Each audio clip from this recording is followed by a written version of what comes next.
porque obviamente yo presentía que era un meningioma y que pues obviamente era un paciente huancavelica, no había plata.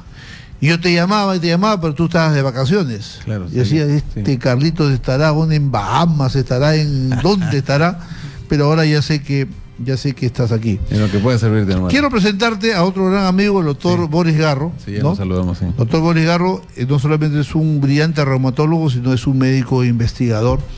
Y no quiero que te vayas, mi querido Carlos, porque sé que con Boris y contigo vamos a hacer maravillas como Sotil, Cueto, Velázquez, La Rosa. ¿Te acuerdas de ese equipo maravilloso? Claro que sí. Así vamos a armar un cuadrazo. Boris, ¿cómo estás? Bien, doctor, ¿cómo está? Buenas tardes. ¿Qué tal, doctor?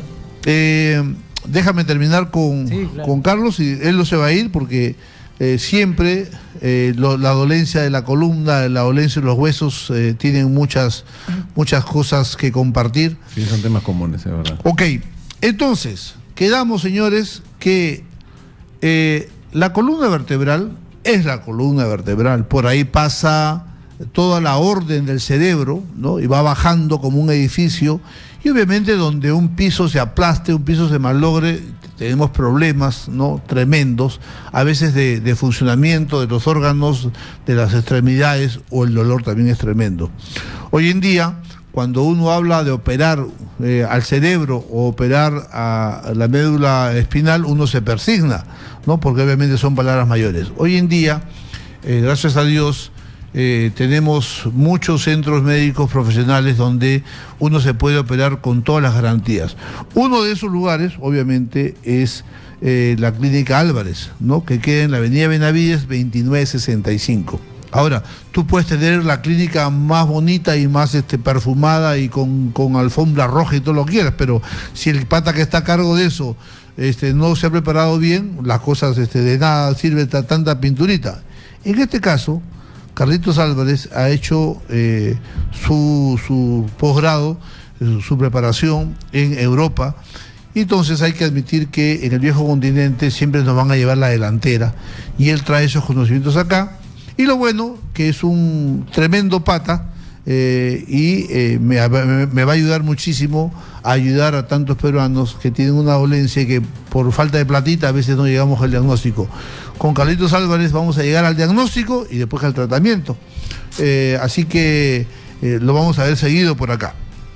Algo que quieras concluir en el tema de, y no te vayas, pero algo que quieras concluir en el tema de los problemas de columna vertebral. No, simplemente he insistido de repente para redondear la idea, Armando, que cuando hay problemas de columna vertebral que necesiten, en este pequeño grupo, insisto, que necesitan manejo quirúrgico, el paciente no debe vivir una invalidez ocasionada por dolor o por falta de la función del pie o de la mano, pensando que la cirugía lo puede deteriorar. Las cirugías de hoy en día son muy gratificantes, con muy buenos resultados. En el Perú tenemos la posibilidad de poner implantes en columna vertebral muy pequeños. Hay uno, por ejemplo, que se pone con un pequeño corte de 1 centímetro a un costadito de la columna, y por ese centímetro deslizamos un aplicador hasta la columna vertebral. Y ese aplicador deja un pequeño implante en columna. Es una cirugía que demorará unos 40 minutos y estabiliza la columna vertebral. Al día siguiente el paciente está de alta. Ese tipo de cirugía la hacemos en el Perú.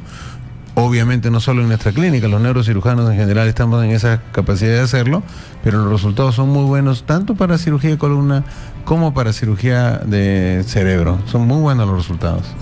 Ok, no se me vaya a olvidar en qué teléfono se te puede ubicar. Claro, en nuestra clínica pueden atenderlos de 8 a 8 nuestro personal de secretaría en el 635-5399. A ver, voy a apuntar. 635-5399. 5399. Ya. 635-5399. Incluso te digo algo, Armando, en atención a lo que me habías comentado de colaborar. Si la gente necesita atención con nosotros y viene de tu parte, vamos a descontarle, si te parece, un 30% del costo ordinario de la consulta. 33p. Correcto.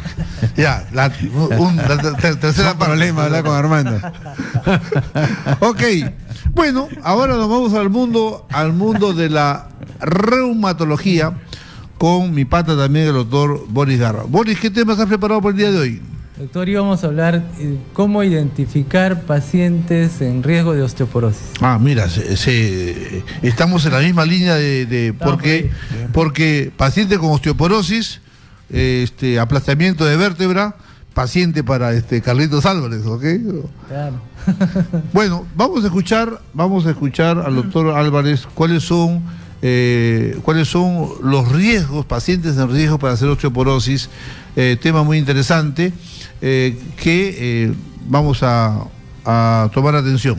Te escuchamos, Boris. Sí, gracias, doctor. Bueno, yo creo que empezamos por hablar de osteoporosis primero, ¿no? Osteoporosis es una enfermedad que pueden padecer principalmente las mujeres, ¿no? Lo padecen principalmente las mujeres. Pero el asunto de la osteoporosis es pues que la importancia que tiene es porque pueden producir fractura. O sea, el riesgo es que generen fractura.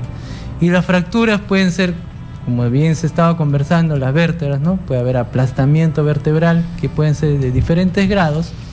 Y el hecho de tener una vértebra aplastada significa que se duplica el riesgo de que aparezca otra vértebra aplastada en el primer año, en los primeros 6 meses siguientes. Y si tengo 2 vértebras aplastadas, el riesgo es mucho más alto de que aparezca otras más. Entonces, por eso es bien importante identificar estos pacientes.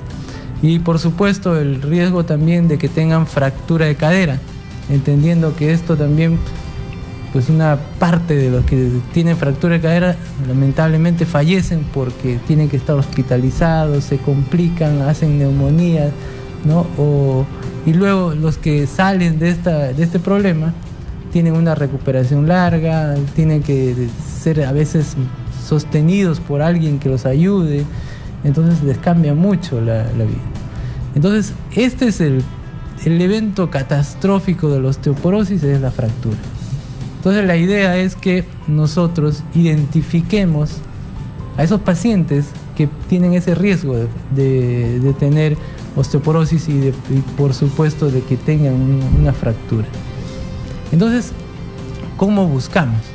Generalmente hay una técnica que usamos que es la densitometría, que nos puede diagnosticar a pacientes que tengan osteoporosis. Ya sea la densitometría periférica, ¿no? Que podemos usar densitometría de talón, por ejemplo.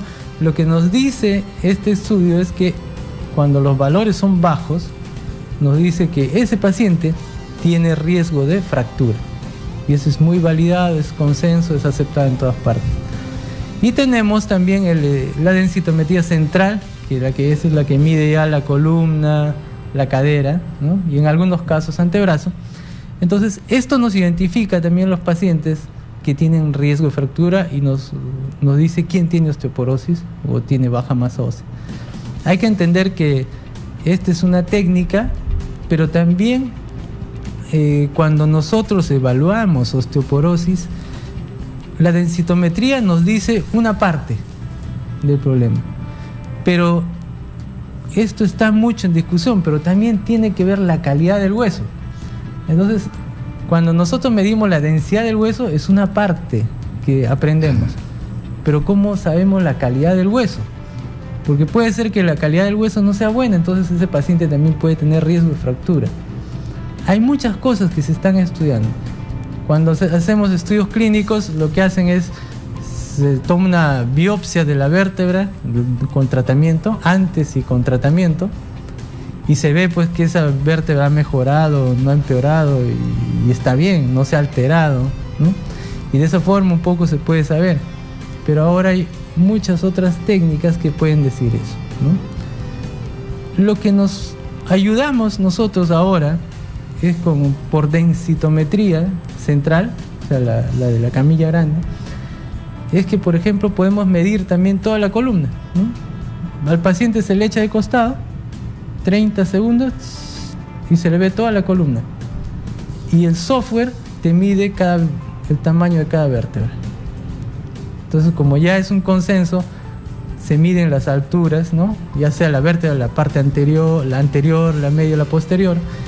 Y cuando esa reducción es más del 20%, se considera fractura. ¿no? Hay fractura 1, 2 y 3 según esta clasificación. Y es ahí que nosotros identificamos pacientes, muchas veces que en la densitometría pueden decir osteopenia, pero que tienen vértebras aplastadas. Eso significa que esa paciente tiene osteoporosis y severa. Por supuesto, sí, ya hemos descartado otras causas, ¿no es cierto? Hemos descartado una neoplasia, trastornos metabólicos, eso. Pero en esos pacientes que ya se descartó causas secundarias y se encuentra eso, entonces uno dice, no, esta es una osteoporosis severa o establecida.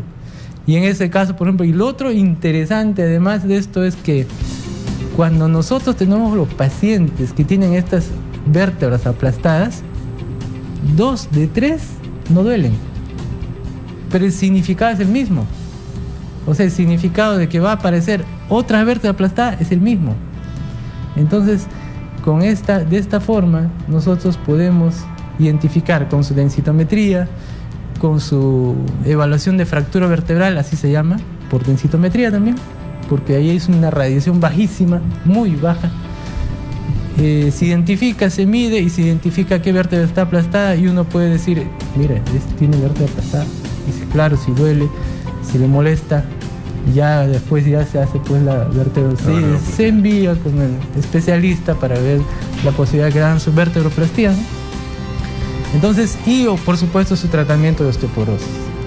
Entonces, estas cosas nos permiten identificar muy rápido a los pacientes que tienen osteoporosis antes puede que tengan fractura. Aquí voy a aprovechar de tener aquí a Sotile Cubillas de la medicina. Supongamos que tengo un paciente, digamos, de 68 años, ¿ok? Viene con toda la sintomatología de dolor torácico, llenura precoz al alimentarse, dolor constante, y le saco una densitometría y me sale osteoporosis. Y me sale también una resonancia y me sale ahí el aplastamiento de la vértebra. En esos casos de una osteoporosis, el tratamiento más práctico es darle el ácido ibandrónico para que se recupere, o hacerle la vertebroplastia, o hacer algo combinado. Eso quisiera que me respondan ambos luego de las noticias. Vamos a un corte. Ya regresamos con Médicos en Acción en Exitosa.